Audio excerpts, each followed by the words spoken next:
Apparently not. All right, so thanks for coming to class. It's Tuesday, 17th of November. Sadly, we don't have much time left in our class, a couple weeks. Let me point your attention to a couple things. Excuse me. The weekly questions, we'll start with those. Let me share those with you. I can find them. Unit 4, weekly questions. Here we go. So one per chapter, 26, 27, 28. This week's weekly questions about Ronald Reagan. No way we talk about that today, but it'll be next time. You live in Williamson County. Everything's named after him anyway, so you probably know stuff. The second question's about George Bush. The third question is to compare Obama and Trump's presidential campaigns, which I think is a fascinating question, and you may disagree. Now, on all of these questions, please, please, please, please, please, specific examples, okay?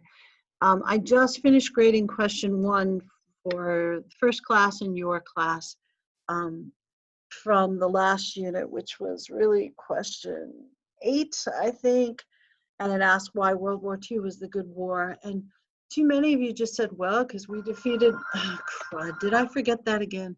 I did. Because we defeated the Nazis and people agreed with it, but the economy was better. But, you know, darn it with the phone. Specific stuff is always good. So examples show me that you either noticed those in the notes or you read the textbook, that sort of thing. Also, sorry, I'll unplug it here in a second. Hang on.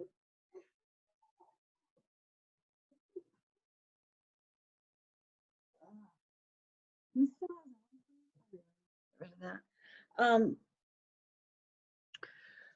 A lot of you are putting stuff from Shmoop? Shmoop? What is Shmoop? I don't even know what Shmoop is. I looked it up. Apparently, it's a homework website because I looked at whatever the source was one of you cited.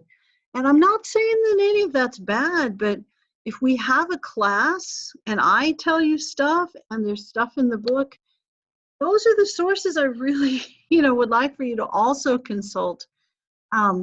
So make sure you consult the sources that I gave you. I know that if you were using the free version of the book, it went away, I know, but there might be, you can get the 2-week trial. There's not that many weeks left in class. You might be able to find a friend during the, in the chat section of this class who downloaded it, because you could download the whole thing as a PDF for free. I would tell you that I would look to see if I accidentally downloaded it, but I don't know.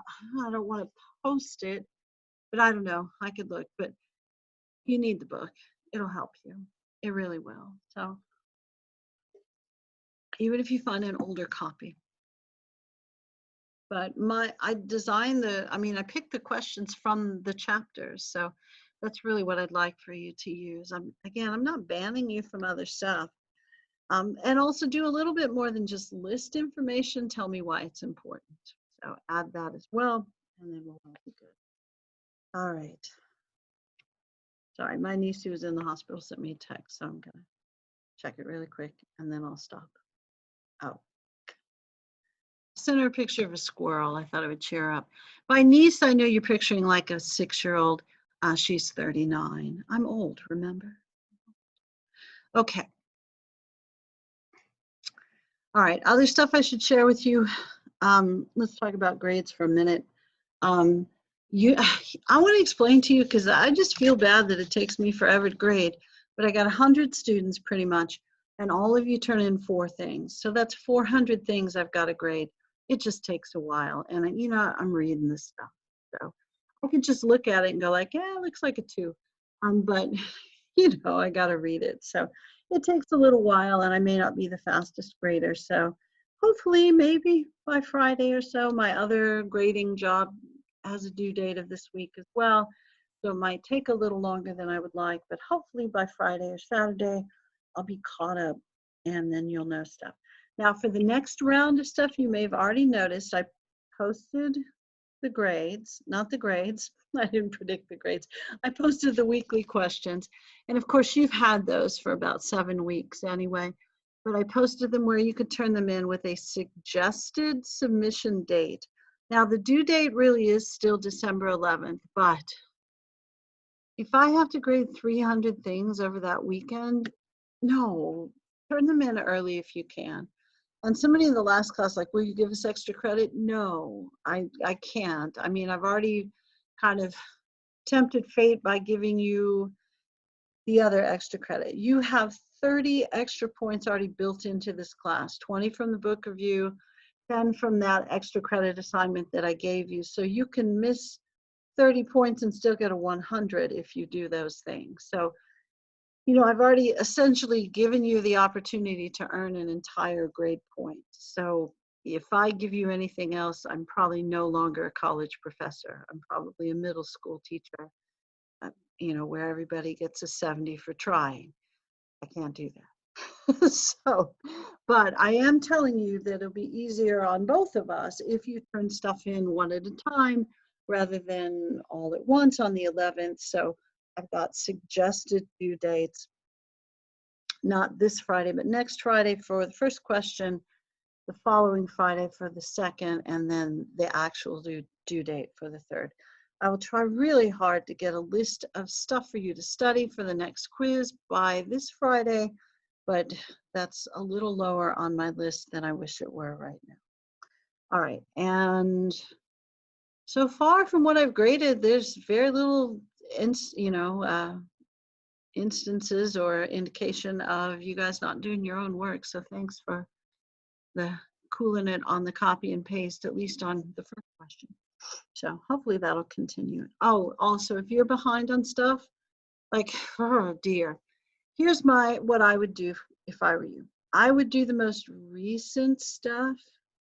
You know, like if it's from Unit 3, go ahead and finish that stuff first and submit it.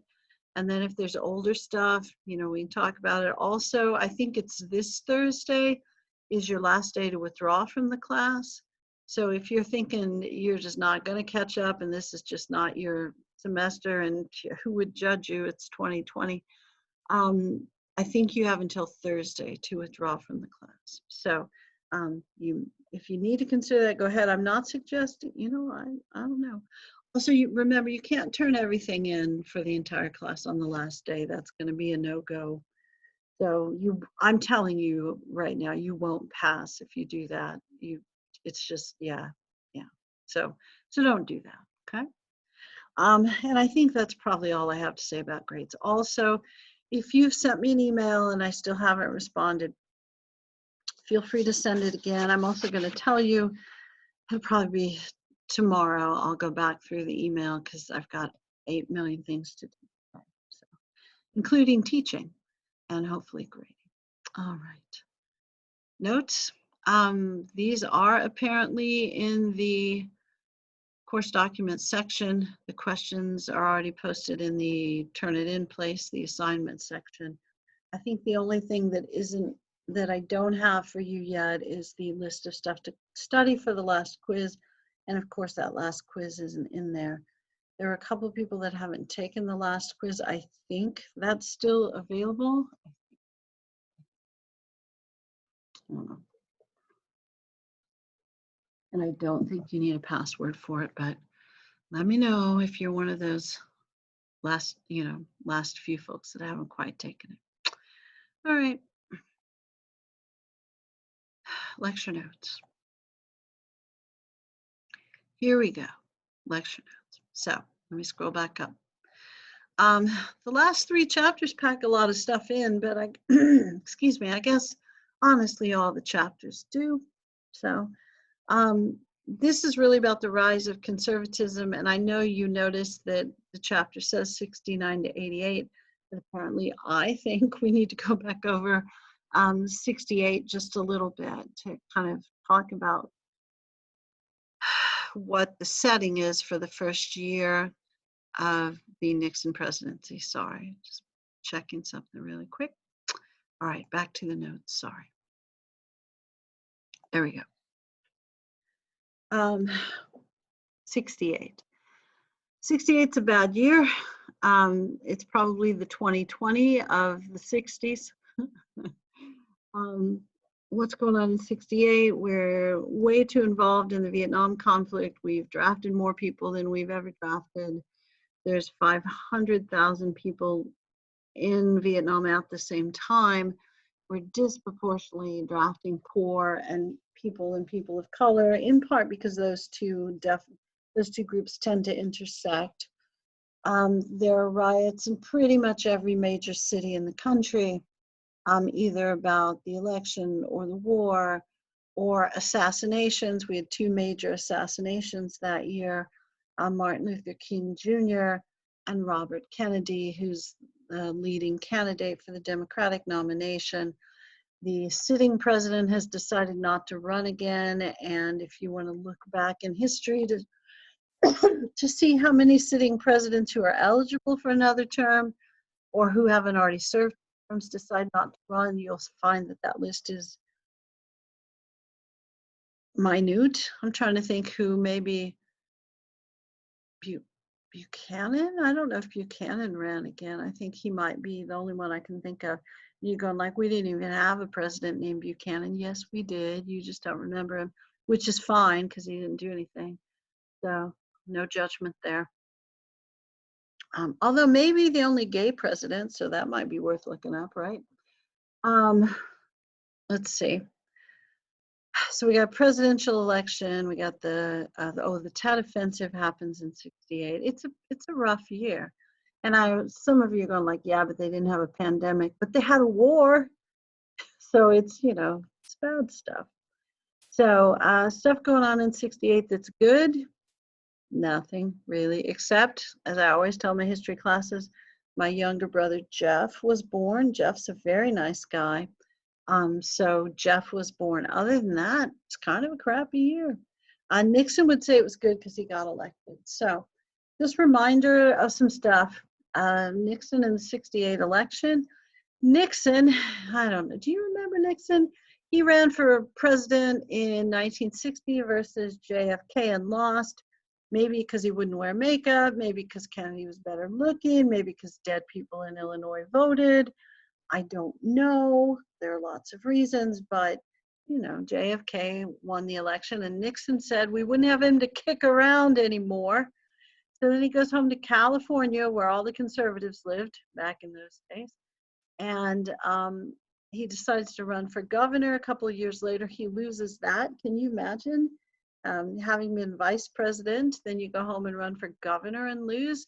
And he'd been senator, or not senator, he'd been a congressman from there before, and he was Eisenhower's vice president. So, at that point, he's like, I'm done with politics. And then '68 happens, and he says, he'll be the new Nixon. He'll be less confrontational. He'll be less divisive. He's going to promise to represent the silent majority, the average, everyday, law-abiding kind of working folk person, and he'll restore law and order. And if you're thinking, those things sound familiar, yes, they do, because somebody said both of those things in their presidential campaign this year. So certainly Trump said that he would represent the silent majority and that he would restore law and order. And Nixon's goal was to end the protests, the looting, the rioting, and to get us out of Vietnam, end our involvement in Vietnam and shift the focus of the fighting, plan an exit strategy. He'll do both of those things and end the conflict with honor, and you'll get to decide whether that happened or not. So he makes promises that people want to hear because we wanted things to be back to normal. And Nixon said he was the guy that could do it. And honestly, the Democrats were such a hot mess that year that there was no chance they were going to win. The Democrats were split. The guy who was probably going to win gets shot and killed. The guy that they nominate instead is a pro-war candidate. You've got forces who want segregation and forces who fight against segregation, both protesting at the national convention where they pick the candidate, and then you've got the police beating up people that are demonstrating and reporters who are reporting on the demonstrating. So the idea that a Democrat might win that election is no, it's probably not going to happen. So Democrats are such a mess that Nixon's our guy. So, and he wins. So,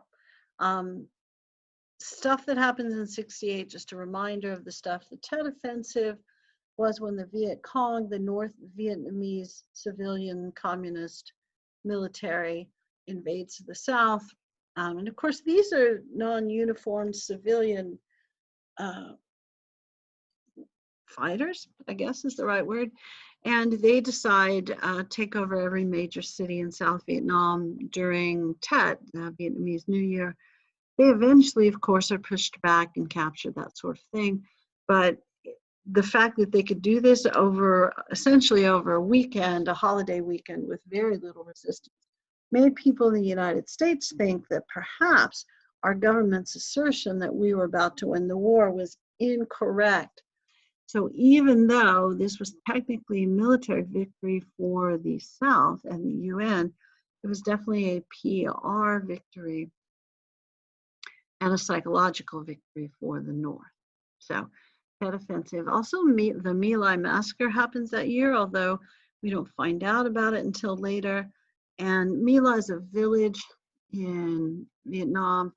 We had troops stationed outside of that village, a sniper within that village, or who was in that village. He may not have been part of it, but that's where he physically was killing people at night.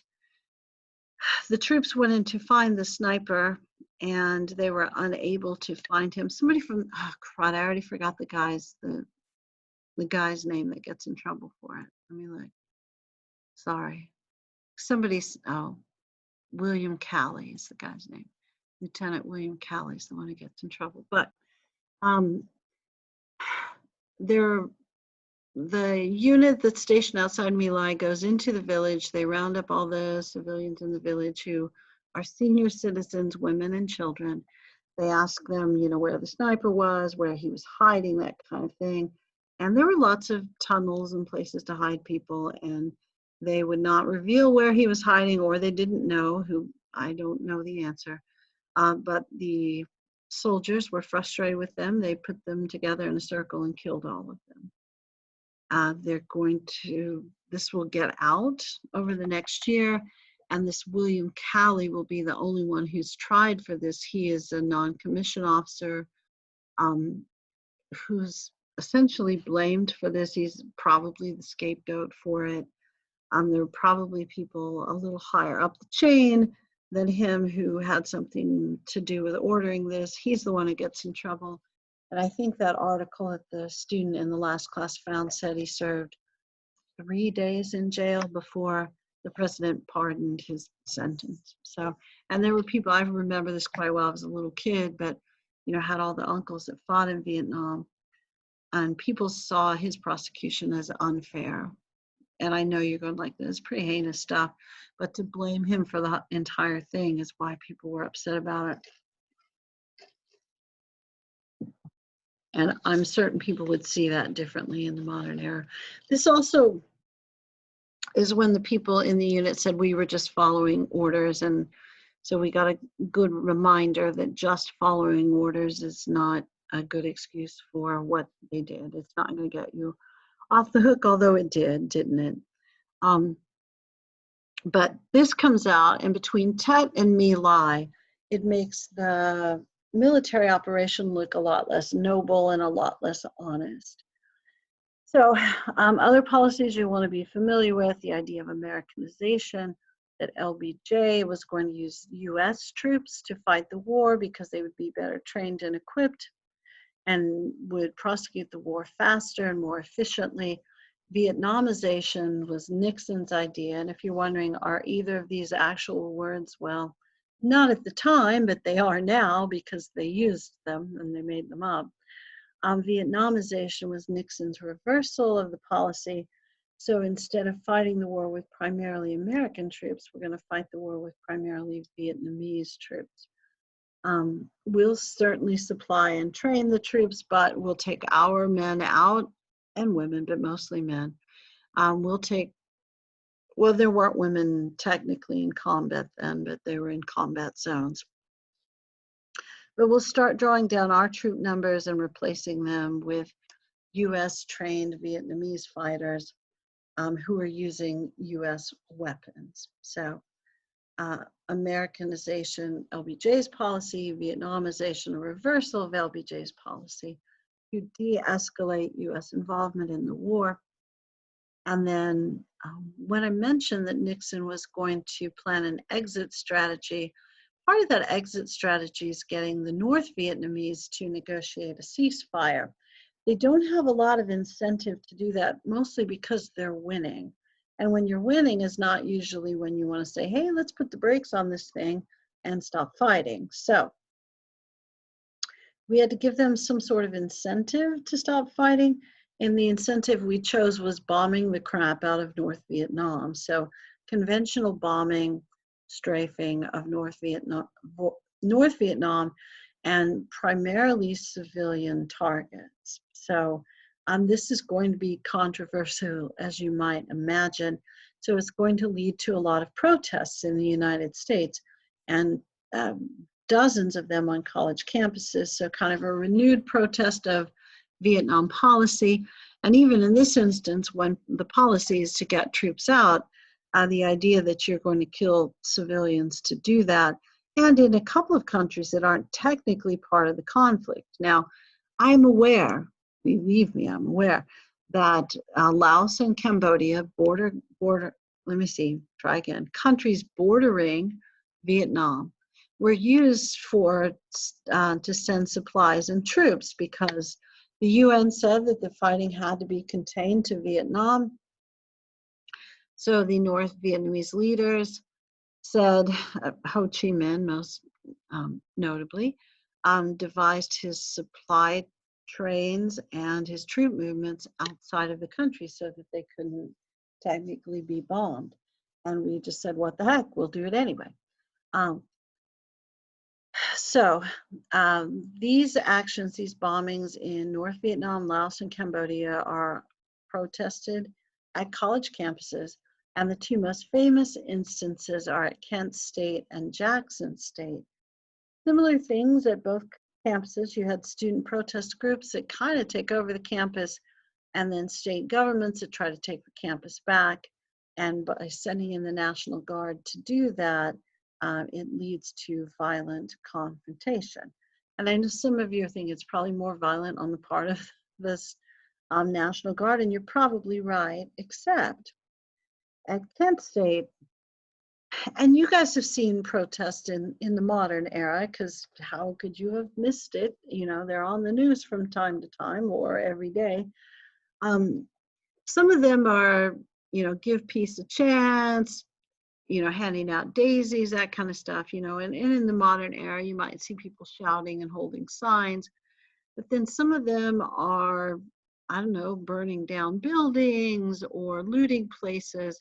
And in this instance, when they were protesting on college campuses, sometimes they were taking over parts of the campus and not allowing classes to go on.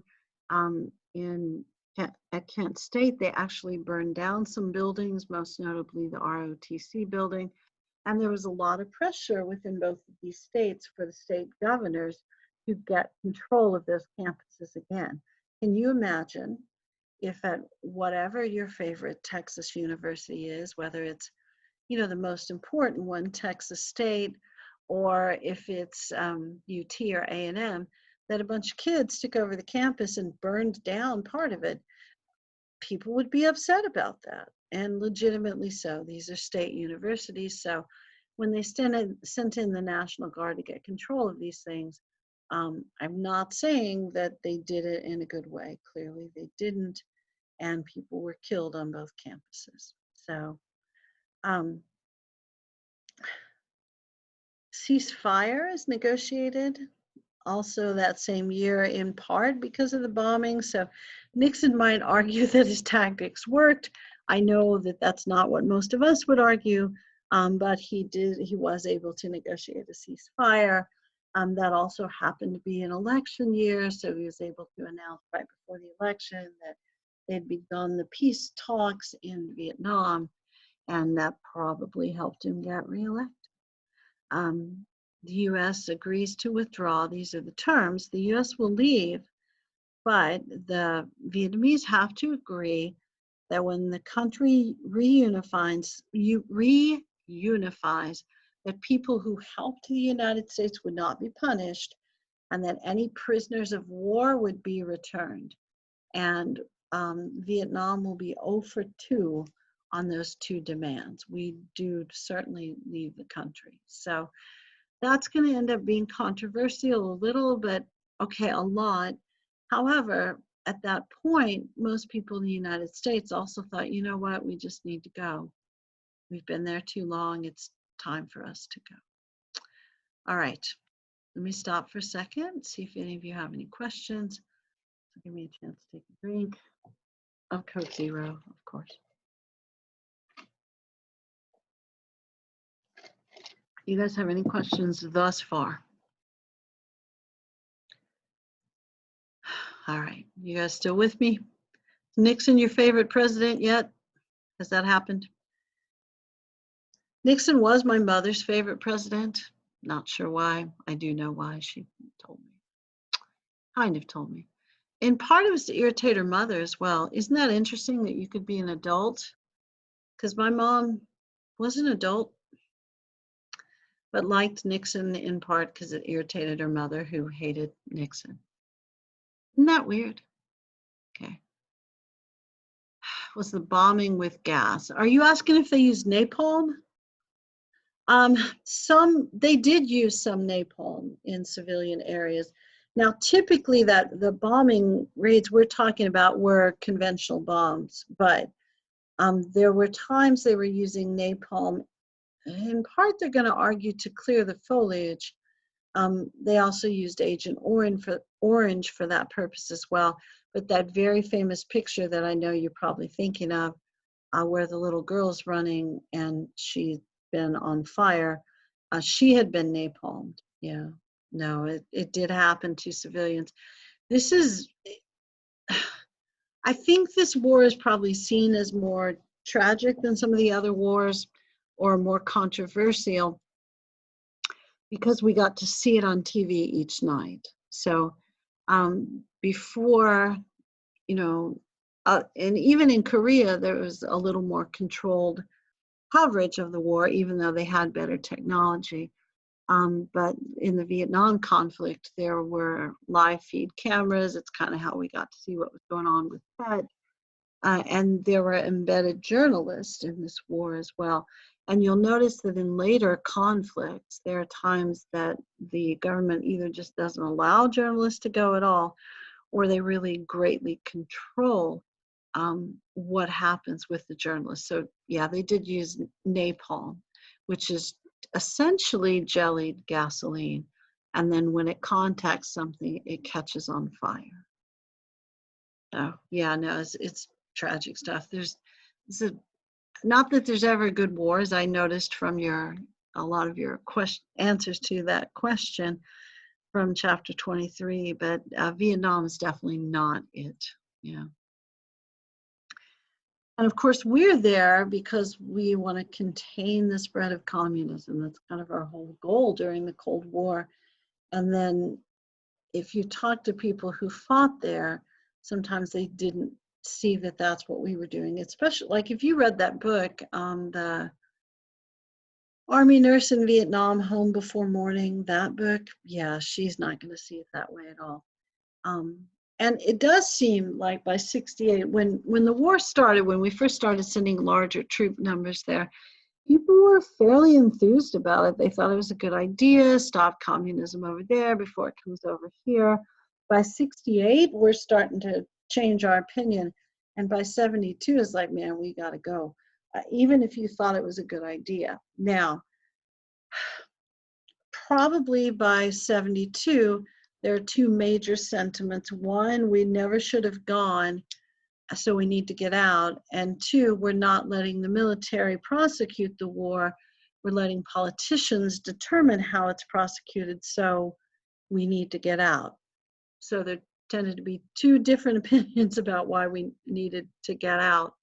I'm not saying there weren't a handful of people who probably thought we should stay, but most people thought we should get out, and they were either upset with the country because we should have never gotten in with our leaders, or they were upset because they wouldn't allow the military to finish the war, you know, to just fight it and win. So, and there's probably still those opinions among people from that era.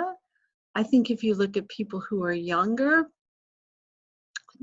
than me, but, you know, probably 40s and 30s, I don't know very many younger people, you know, people younger than 40 that think, no, Vietnam, it was a noble cause, but we just didn't prosecute it well, where you're going to find those people in the 50 and above crowd, especially in the 70 and above crowd.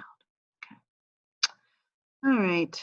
Détente. Have you heard of détente before? This is where you have to answer, so I know that you're paying attention. Anyone heard of détente? I'm going to look at your faces to see if any of you will answer. Oh, somebody's answered. Good job. No. Okay, thank you. And maybe. And no. Okay. All right. So détente is a name for Nixon's, not an official name, although they did call it that, for Nixon's foreign policy, but also a French word that apparently just means talking to each other. So it's going to be a shift in foreign policy away from threatening to nuke each other, which is also referred to as mutually assured destruction or massive retaliation, to hey, let's talk and see if we can solve some problems without killing each other. Détente, or the idea that the Cold War should be managed rather than won or lost. So back to the notes, since you're not very enthusiastic about answering questions, although I appreciate the three of you saying no or maybe not or possibly. So thanks. All right, so détente is negotiating with foreign countries rather than mutually assured destruction or massive retaliation.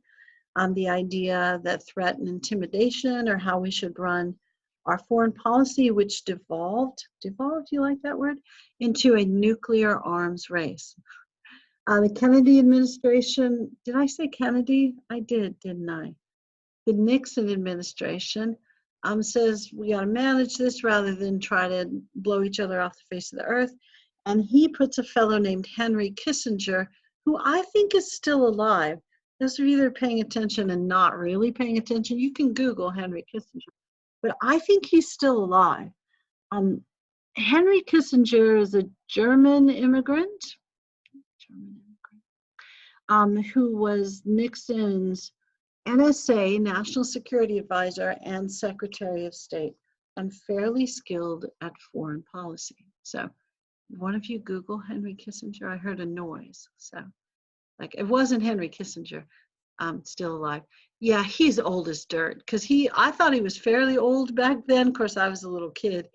And he has this really distinctive voice, and I'm pretty sure I heard an interview with him like 4 or 5 years ago, and he still had that same voice. It sounds like he's a little bit asleep, and he's got a really deep voice. So, and of course, he's got a little bit of an accent because English is not his first language.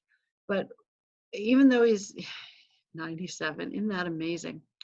Although my father-in-law is 94, it's pretty old. Pretty old, isn't it? And then you will have a president who's 80 pretty soon. Either way, we were going to have a president who was closing in on 80, right? I know I told you, but I told my dad if we were going to have a senior citizen president, I voted for my dad.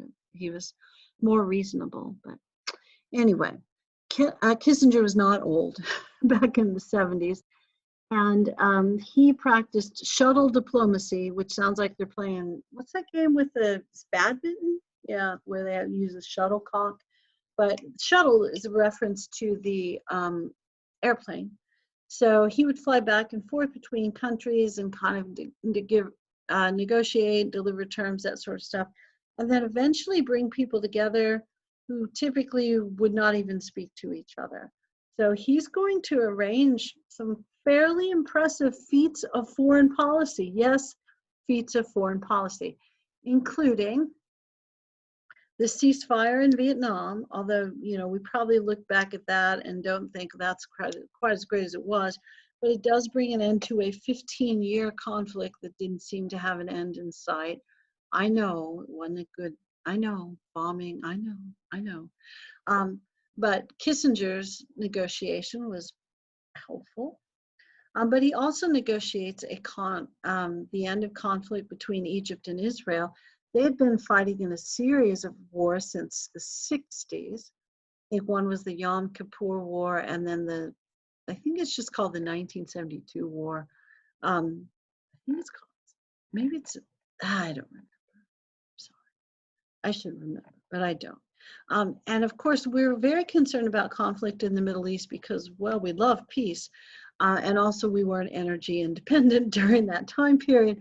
So we also really depended on that flow of petroleum products, well, oil, which we'll refine somewhere else and make into petroleum products. But we needed that stuff. And what ends up happening in part as a result of these negotiations is the Camp David Accords, and you start to see more secular governments develop in both of these countries. So this becomes less of a conflict between cultures and religions and more of a negotiation between countries, if that makes any sense. And that in itself is pretty skillful. That's pretty impressive. Also, Kissinger arranges visits for the president to both China and the Soviet Union, to Moscow, to have in-person meetings with the leaders of both countries, which hadn't been done in a while.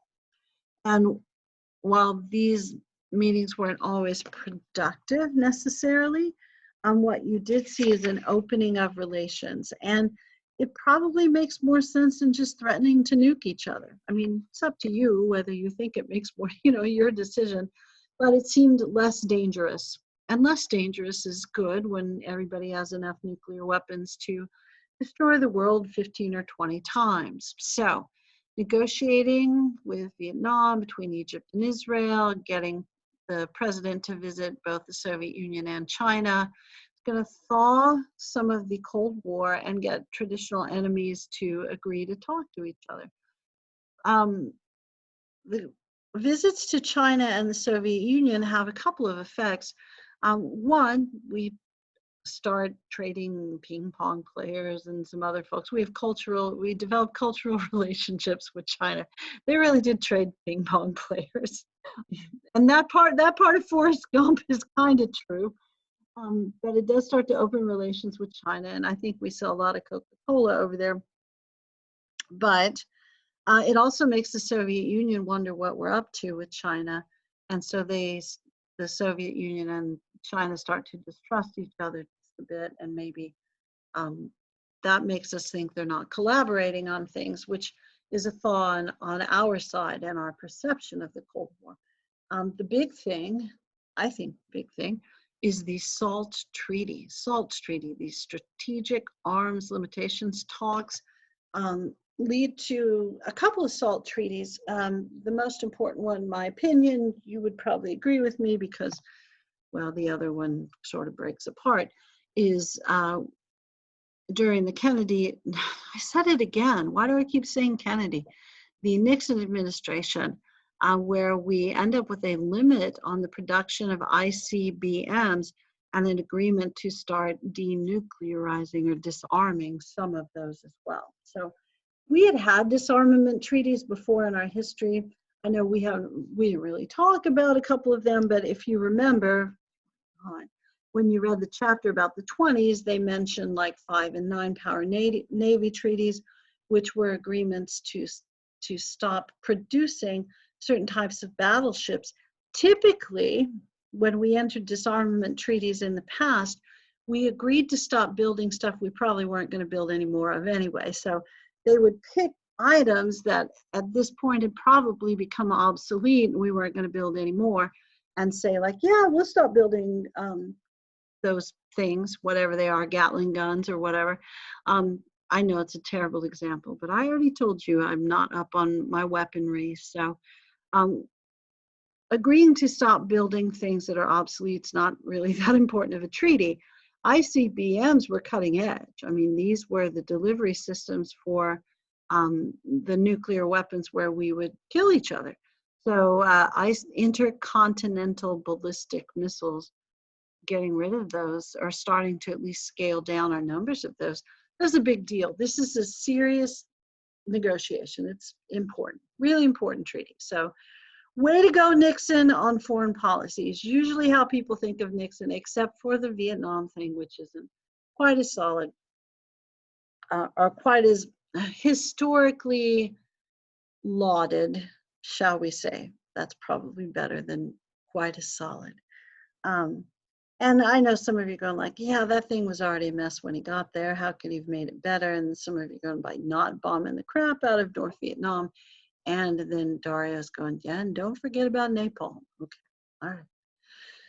Okay, so foreign policy, most people kind of look back at Nixon and go like, hey, not bad. And I think the two big historic things are the opening of relationships between Egypt and Israel, which will really set the stage for President Carter's biggest accomplishment, which most people would agree are the Camp David Accords. And then I was like, I kept hearing a noise. That's why I was looking around, but I probably do that all the time anyway. And some other phone is ringing. It's like, why is the phone always ringing at my house? But only when I'm making a meeting with my classes. So apologies. So the two probably most important things were opening of relations with Egypt and Israel, which will set up the Camp David Accords later on, and then the SALT Treaty, which begins the thaw of the Cold War and will lead to some fairly positive things, except, I don't know, they're not as positive during the Carter administration. And then the weird stuff that Reagan does, which is kind of threaten to destroy the Soviet Union and then have serious peace talks with them at the exact same time. It's very strange, but lots of things about the Reagan administration are strange, which is why I asked you the question about it, because I'm sort of fascinated by the Reagan administration. Not in the same way Williamson County is, where we name everything after. Okay, as far as domestic policy, I think the Nixon domestic policy is pretty interesting and impactful, although there are, different historical views on how involved and how in favor of his own domestic policy Nixon was. So here, this part I'm fairly certain he was in favor of, something called New Federalism. And if you lived in the South for a long time, you'll recognize this quite a bit. This is the idea that the state governments can run certain programs better and more efficiently than the federal government can. Among those programs would be these social services programs. So, things we might consider welfare programs, public assistance programs outside of Medicare, Medicaid, and Social Security. So we're talking food programs, we're talking healthcare programs, we might be talking education programs, Head Start. What's the other one called? For the adults, Job Corps. God, I hate it when I can't think of stuff. And it happens so often. Shifting social programs, the running of these social programs more from the federal level to the state level. This makes perfect sense in some ways because the states probably understand how to best administer these things. They understand how their needs are different. And, it's true, if you have a state that has more large cities than country areas, what you focus on, what you distribute is going to be different. I guarantee you, I've lived in, how many states have I lived in? Not that many. Texas, Arizona, and Missouri. Texas, Arizona, and Missouri.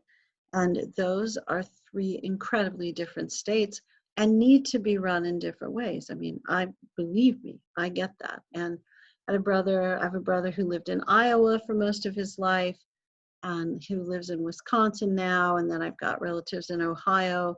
And while those states are similar in that they grow a ton of corn, they're also different and have different needs. So the idea that the state understands the need better and can meet those needs better, I think almost all of us would agree with. However, one of the things this leads to is budget cuts. So the federal government says, you know what? We'll send you less money because you need less money for administration, because we're not administering it anymore. So you're not paying federal salaries, so you can make the federal government smaller. But they may or may not send the states enough to fully fund the program. So that means that each state gets to decide if they're going to kick anything in. What you will notice, probably already have noticed, is that certain states are more willing to fund social programs than other programs or other states. And if you live in the city of Austin and you just had an election where you may have some new propositions that passed, you'll also notice different cities are more willing to fund certain things than other cities. So, sorry. It's why states like New York and California have both higher taxes and more social programs.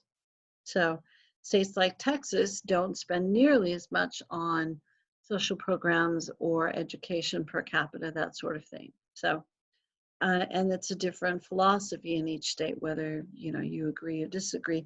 But it's also why people move to some states, because the tax burdens are lower. You may have watched the news recently, and people are talking about how their population shifts away from the two states we just mentioned, California and New York. And they're going to places like Florida, Texas, and Arizona, which is also why the politics in Florida, Texas, and Arizona are changing. And apparently Georgia, apparently people are moving there as well. Or there's younger people there, or I don't know. All right, enough about new federalism, maybe. So makes sense on one level, but led to or leads to large budget cuts at the federal level, and that funding may or may not be increased at the state level. It kind of depends on the state. On the Nixon administration creates, I tried to put all those into one word, the Environmental Protection Agency, or the EPA, and most people think that that's a good thing. If you have seen pictures of the United States pre-EPA, you would all think it was a good thing. I do recognize there are some people that think that they have too many regulations and that they restrain business, especially oil-related business and mining and that kind of stuff. But part of the reason we end up with the EPA is because we didn't have the EPA before. So people just dumped their pollution wherever and, put toxins in the water supply. And the biggest problem, I think, you don't have to agree, was the nuclear waste dumps and toxic waste dumps at the federal level that were throughout the country. Typically in less isolated or more isolated places. There were lots of them in the desert areas of the West, in Utah, New Mexico, but there were also some in Pennsylvania. So, there were some in right next to urban areas as well. And the way that they disposed of the toxic waste was they dug a hole and they buried it. Yeah. So it gets into the water table, into the soil, which means it gets into your drinking water and your food. Yeah. So these things are problematic. They made maps of where they buried most of the stuff. So the EPA goes around cleaning up those sites and establishing. It's also where we got, I forget what they're called, but the fuel economy ratings for your cars. Before this, nobody cared. You could have a car that got 10 miles to the gallon, 5 miles to the gallon, nobody cared. But they start establishing fuel economy standards for cars, which is also when they stopped making them completely out of steel. I know they weren't completely out of steel, but the chassis were. So, and now they're made out of lighter things than steel. There's still some steel in there, but I think the fenders and things are plastic, or I don't know, Corvette used to be fiberglass. I don't know if it still is. Not that I had a Corvette, I just remembered reading. All right, so EPA is created to clean up and protect the environment. We had commercials with the Native American guy with the one tear going down his face, telling us that we needed to save the environment, stop littering, that kind of stuff. But in the 70s, I'm telling you, the place was a mess. It really was. If you compare our environment to pre-1970, we've done a lot of cleanup. And I know we're about to have a national discussion about, what is it, Paris Accords? Is it the Paris? Yeah, I think it's what I really am having trouble remembering stuff I want to remember today. Paris Climate Accords, that's what it is. Whether we should have been in those, whether we shouldn't have been in those. But if you look at our pollution standards, they tend to be pretty good, better than most countries. Certainly good for an industrial country, but that's in part because they were terrible before you guys were born. So we fixed them. They're sort of like, I'm just going to say it, don't get mad. You can get mad if you want. They're sort of the way that probably China and India are right now, where they're just kind of developing those standards. So, you know, they're looking around going, it'd be neat if we could breathe in our major cities, or, you know, people weren't getting poisoned in the country. So they're starting to clean up a little because their people are demanding it internally. Because certainly that Paris Climate Accord is not going to hold those two countries as accountable, because I guess because they're in process. But what I'm trying to say is this was our process, creating the EPA, making the country safer, cleaner, that sort of thing. Also stuff that you wouldn't probably associate with Nixon were creation of Title IX and affirmative action. So Title IX is equal spending on women's sports programs in high school and college. The idea that if you have baseball for men at your school, you should have softball for women. You're going to spend a whole bunch of money on football, you better have an equal number of programs for women's sports, women's participation. And of course, this continues to this day. It's a problem for those of us here in the South and kind of the Midwest, because most of our universities and high schools have very large football programs, and they build women's programs to counter those, which I don't think anybody has a problem with, but it means that there are certain men's sports that probably aren't included because of the emphasis on football. But it's the South, and we love football. I only mention this because I run a soccer league, and the young men sometimes get frustrated because they can't go play soccer at UT as a sport, where a scholarship sport. It's like, yeah, they got football, so you know they're busy with other stuff. I just tell them, I try to be the kicker. Maybe that'll work. All right, but Title IX, I'm a huge fan of, you know, as you might imagine, because you know before this era, women didn't have the opportunity to participate in sports at the high school and college level, so it's a big deal. Affirmative actions established in the 70s. I think there's a lot of misunderstandings about affirmative action, not necessarily whether it's good or bad. Those, of course, are always your decisions, but whether we still have it, and the answer is no, we don't still have it. So, because I hear people argue about how affirmative action is a bad program and we should end it, it's like, yeah, it's been gone a while. But I think what they're talking about is something slightly different. So, but related. Affirmative action really, it establishes a direct quota system for hiring. So in Texas, if I'm the state government, which clearly I'm not, and I need to follow affirmative action because the population of Texas, let's say, is 40% Hispanic, then 40% of my employees need to be Hispanic. Because there are more women than men, slightly, you know, it's like a 52-48 thing, then 52 of my employees need to be female. The population's probably 14% African American, then 14 of my employees had better be Black, and maybe 8% Asian, and then 8% of my employees had better be Asian. So it establishes a direct quota system, like a quantified system that determines how many people of what sort of background, or ethnic, racial background, need to be hired, and then sex as well.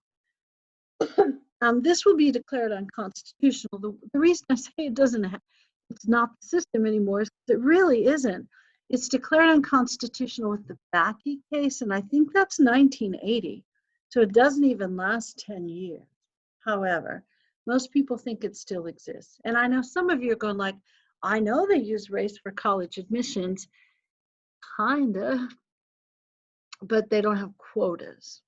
And it's not used as a major part of college admissions. So, in most colleges, I mean, there's clearly a big lawsuit about this right now at Harvard because they think that the um, racial preferences, they're not really quotas, but the way that most colleges implement diversity programs is sometimes it's regional diversity, sometimes it's diversity by whatever the extracurriculars are. But the lawsuit at Harvard is that they think Harvard discriminates against Asian students because the numbers of Asian students they think are unfairly low, or percentages of Asian students are. So what colleges do now, the top 10% or top 6 or top 8% to try to promote geographic diversity, people from different high schools throughout the state. A lot of times their admissions counselors really push for people from out of state, and sometimes will offer them in-state tuition if they'll accept a scholarship.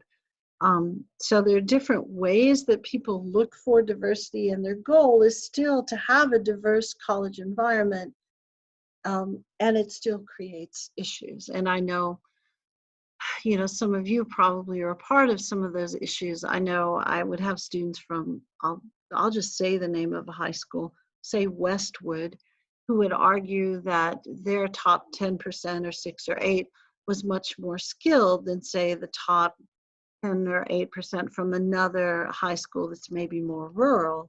And certainly people at UT understood that, but they wanted to get those more rural people to come to UT. And that's part of how the state established the system of diversity.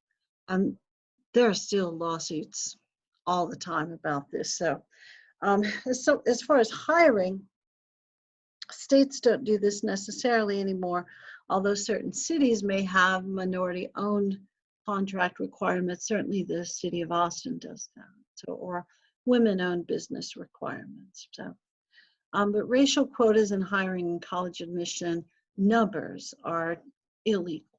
Now, programs to promote diversity are still around, but I can remember when I think it's when I first started teaching high school when I was first at a school that that was majority white. So that was probably my probably 5th teaching experience, and it was suburban, and I was shocked at the number of white kids who would tell me, like, there's no way I'm going to get into college now because all the spots are reserved for people who are Black or Hispanic. And I would just look at them and go like, have you even been to a college? I said, there's still plenty of white people at college. They're going to let you in. If you're qualified, they're not, they'll let you in. But I know that I also know, before some of you go like, she doesn't even know what she's talking about. It is more complicated to get into college, certain colleges now, because like for high school kids in Texas, every kid wants to go to UT or A&M. So, and you're all probably equally qualified, but some of you have already noticed it's probably easier and cheaper to go to a place like ACC for a couple of years and then transfer in. And, your degree will be the same by the time you're done. Plus, you get to talk to professors that went to Angelo State, which may or may not happen at UT or A&M. It should. I don't know if it does. All right, back to business, although that was kind of business. Ah, goodness. Spiro Agnew. Have you even heard of that guy? Who the heck is Spiro Agnew? It'd be nice if I put it in the notes, wouldn't it? Okay, so Spiro Agnew, you probably already noticed. I'm looking to see if you're in the chat. We're not in the chat. Spiro Agnew was Nixon's vice president. And Nixon runs for re-election in 72, right as they're announcing that they have the beginning of peace talks with North Vietnam. And the guy who runs against him is George McGovern. George McGovern. And George McGovern's from a Dakota. I don't even remember which Dakota. I think it's South Dakota. I should know this, but I don't remember. But it's one of those states with 3 electoral votes. Yes, 3. So it's one of those states where the entire population of the state is probably smaller than, say, Austin. Now, here's my tip to you if you're ever running a political party. Do not pick a nominee from South Dakota. Nobody lives there. It doesn't give you any votes. So Nixon's running against McGovern, who's from nowhere, and is nervous that he might not win. So he's talking to his committee to re-elect the president. Yes, the acronym is CREEP, and saying like, man, we got to make sure we win. We got to do everything we can do. And then they go like, hey, I know what we could do. Let's break into the Democratic National Committee headquarters and steal their strategy. So they do. And do you know where the Democratic National Committee headquarters happen to be? Yes, you do. At the Watergate Hotel and office complex. So hence the scandal Watergate's coming up. So in 72, we've got the end of Vietnam. We've got slightly better economy. We've got a guy from nowhere running for president for the Democrats. We do have a little hint at something that might be up that's not so good, this Watergate thing, but we don't know much about it yet. And then there's this kind of rumbling that the Spiro Agnew, Nixon's vice president, may be in some trouble as well, but we don't care. So we re-elect Nixon in spite of, just hints there might be trouble, but the news cycle is dominated by a bunch of other, honestly, bigger stuff. So after the election, we start to notice the scandal. Okay, so the first scandal is with Spiro Agnew, the vice president. Spiro Agnew did a couple things wrong, and you should do neither of these things, okay? One, he accepted bribes, so don't do that. Two, he didn't pay his taxes, also bad. So he's 0 for 2 there. And, people notice both of those things when you're vice president. So he gets in trouble, and it looks like he might get prosecuted, so he resigns his office. So I know some of you are already wondering, what happens when a president or vice president maybe has to resign and we have to replace them? Okay, so here's what happened, and this is what's supposed to happen. If the vice president resigns, then the president gets to replace them. So they pick a new one, and then the Senate has to approve them. Let's say that the president resigns, although no one can imagine a situation where that would happen. The president resigns, then the vice president takes their place, and then the vice president gets to pick a new vice president. And if you're thinking to yourself, that could never happen, well, look here. Look right here on the screen. Yes, I'm hitting my computer with my pen. Spiro Agnew resigns, and then he's replaced by a guy named Gerald Ford, who was never elected to be vice president. He was Agnew's replacement. Now, if you got to pick a replacement, you got to pick somebody that the Senate will approve of. So Nixon's smart dude politically. He picks this Gerald Ford guy that everybody likes. So you got to pick the most popular guy in your party so that the other party will like him as well. So he picks Gerald Ford. Everybody liked him. He's a really smart guy, good lawyer. He'd been a football player at the University of Michigan. Don't be upset if you like Ohio State. If I say Michigan to my relatives in Ohio, they start yelling at me. Like, I just said the name of a state. What the heck? But no, it upsets them quite a bit. So Ford becomes vice president. And then I don't know if you heard, but Nixon gets in trouble during his presidency with this Watergate thing. And then Ford becomes president. So we end up with a guy as president who was never elected. It's a fascinating thing. Don't you think it's a fascinating thing?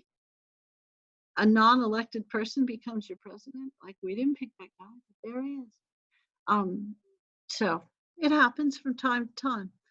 So the Watergate thing, I had already kind of mentioned the beginning of that, and I don't want to get into the whole Watergate thing right now because it's complicated. It might take more than, say, 8 minutes, which is about all we have left in class. So I don't want to go overboard on the Watergate thing, but it really wasn't initiated during the campaign. The Republicans were concerned that they didn't have all the scoop they needed about the Democrats.